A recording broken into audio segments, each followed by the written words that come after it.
पाहू शकतो टेमघर डॅमची गळती सध्या चर्चेत विषय आहे की जवळपास डॅमला बांधून आता 15 टेमघर डॅम सेकंदाला 600 लिटर पाणी या टेमघर डॅममधून गळते आणि पुण्याच्या लोकांची जीवनवाहिनी किंवा पुण्याच्या लोकांना पिण्यासाठी ज्या ठिकाणाहून पाणी जातं तो हा टेमघर डॅम. पण या ठिकाणाचं आज जवळपास दिवसाला 5 कोटी लिटर पाणी या ठिकाणाहून गळती होत आहे. तर या गळतीसाठी जिम्मेदार कोण आहे? या गळतीमुळे पुणेकरांचा जो आज धोका निर्माण झालेला आहे. आज हा टेमघर डॅममधून आपण पाहू शकतो की मोठ्या प्रमाणावर गळती सुरू आहे.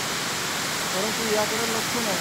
आज ज्या कन्स्ट्रक्शननी हे काम केलेलं आहे त्यांच्यावर आज त्या दोन्ही कन्स्ट्रक्शनला ब्लॅकलिस्टमध्ये टाकलेलं आहे. 34 जणांवर गुन्हे नोंद केले.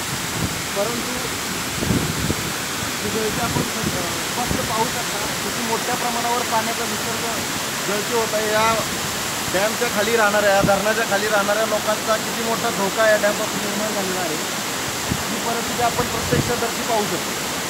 Okay, thank you. Laxman Khot, cameraman Yash कांबळेसोबत मी लक्ष्मण खोत. धन्यवाद.